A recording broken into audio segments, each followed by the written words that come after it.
Assalamualaikum warahmatullahi wabarakatuh. Perkenalkan, nama saya Apta Saputra. Saya dari kelas 5C Fakultas Ekonomi Prodi Manajemen. Di sini saya akan mewawancarai di sini dengan Mas siapa? Saya Ganes, Mas. Sebagai apa, Mas? Saya sebagai owner di Ganestran.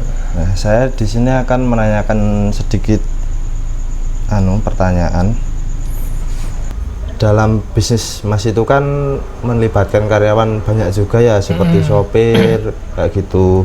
Nah, bagaimana Mas memastikan semua karyawan itu memahami peran dan tanggung jawab mereka dengan jelas? Nah, untuk itu alhamdulillahnya semua karyawan kita itu mereka udah paham tentang pekerjaan ataupun job desk mereka. Jadi misal kayak driver itu nanti mereka jobnya udah pasti, ketika ada job include driver, mereka bawa penumpang ataupun customer untuk sesuai tujuan yang diperlukan oleh customer. Mungkin untuk kayak tukang cuci itu nanti pasti mereka udah paham, ketika mobil pulang dalam keadaan kotor mereka langsung nyuci mobil. Nanti ketika mobil mau berangkat mereka finishing, entah itu ngelap ataupun bersihin dalamnya ataupun hal yang lain gitu. Nah, karena di dalam bisnis Mas ini kan memerlukan kerjasama ya Mas, sama owner, terus tukang cuci, driver. Bagaimana Mas memastikan bahwa informasi yang disampaikan kepada pelanggan dan karyawan itu dapat dipahami dengan baik? Kalau untuk pelanggan itu nanti kita selalu menjelaskan kepada pelanggan itu secara perlahan, secara detail, namun dengan penjelasan yang singkat. Dan untuk karyawan itu nanti kita biasanya komunikasi melalui grup WhatsApp. Itu nanti kita juga meneruskan forward dari chat dari customer ke karyawan. Jadi untuk chat dari customer ke karyawan itu nanti mereka sudah bisa memahaminya dengan sendiri, atau kita juga menjelaskan kepada karyawan untuk inti-inti dari informasi ataupun percakapan dari pelanggan itu sendiri. Ya, untuk sejauh manakah komunikasi baik berperan dalam kelancaran operasional bisnis sewa mobil, Mas?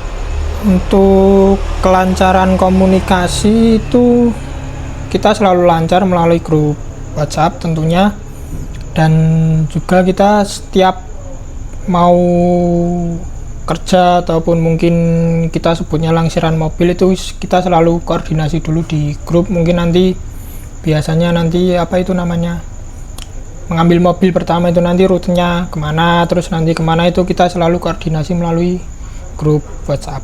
Gitu. Jadi setiap mau kerja itu pasti ada briefing dulu ya Mas ya? Pasti ada briefing ya. Nah, kalau di dalam bisnis Anda itu Mas, kan ada kemungkinan kan ada konflik yang sering muncul dalam setiap keadaan. Nah, pertanyaan saya, bagaimana Mas mengelola konflik yang timbul antara karyawan dengan pelanggan Anda? Antara karyawan dan pelanggan, kalau itu biasanya saya itu selalu mendengarkan dua sisi. Jadi dari sisi pelanggan itu mereka penjelasannya gimana, dari sisi karyawan itu nanti penjelasannya gimana, nanti saya yang ambil jalan tengahnya. Jadi saya tidak ada melakukan pembelaan ke pelanggan ataupun ke karyawan, saya yang menengahi mereka. Jadi biar mereka nanti untuk konflik bisa kita selesaikan secara baik-baik tentunya. Nah, untuk di dunia sewa mobil itu kan negosiasi seringkali terjadi ya Mas, antara owner sama pelanggan. Nah, sebagai owner dari usaha sewa mobil ini, bagaimana Mas mempersiapkan diri untuk negosiasi yang sukses atau yang bagus untuk karyawan Mas maupun pelanggan Mas? Untuk negosiasi itu negosiasi dalam bentuk harga atau yang lain mungkin?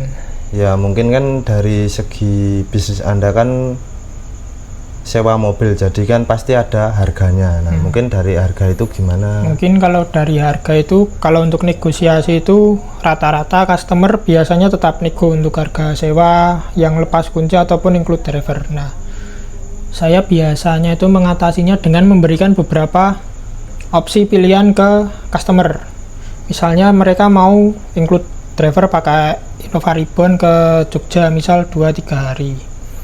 Misal kita ketemu harga di 3,5 juta, tapi customer nego dengan harga 3 juta. Nah, biasanya saya memberikan opsi itu rincian harga beserta fasilitasnya. Nah, biasanya kalau customer nego itu ada beberapa fasilitas yang saya kurangin. Mungkin misal 3,5 juta itu mungkin udah sama include parkir, snack, sama air mineral. Nah, mungkin kalau mereka nego mungkin nanti kayak snack atau air mineralnya itu saya kurangin, atau mungkin parkirnya itu nanti kita kurangi.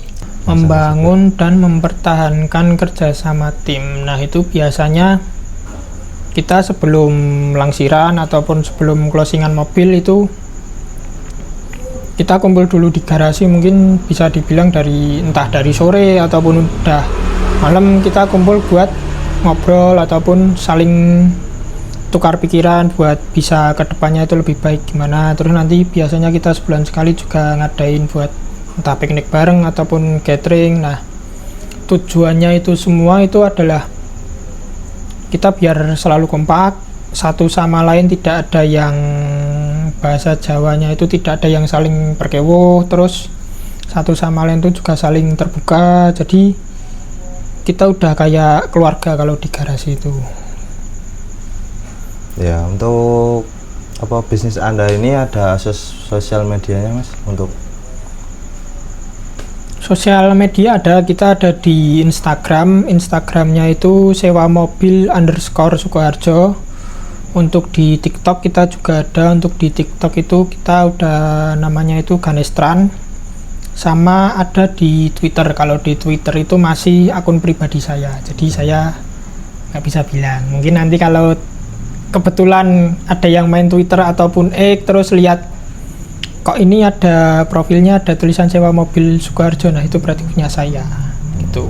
Soalnya saya masih pakai Twitter pribadi. Iya, Mas, terima kasih atas pertanyaan-pertanyaan saya yang sudah dijawab. Okay. Semoga bisnis Mas semakin maju, lancar ke depannya. Siap. Sekian, wassalamualaikum warahmatullahi wabarakatuh. Waalaikumsalam.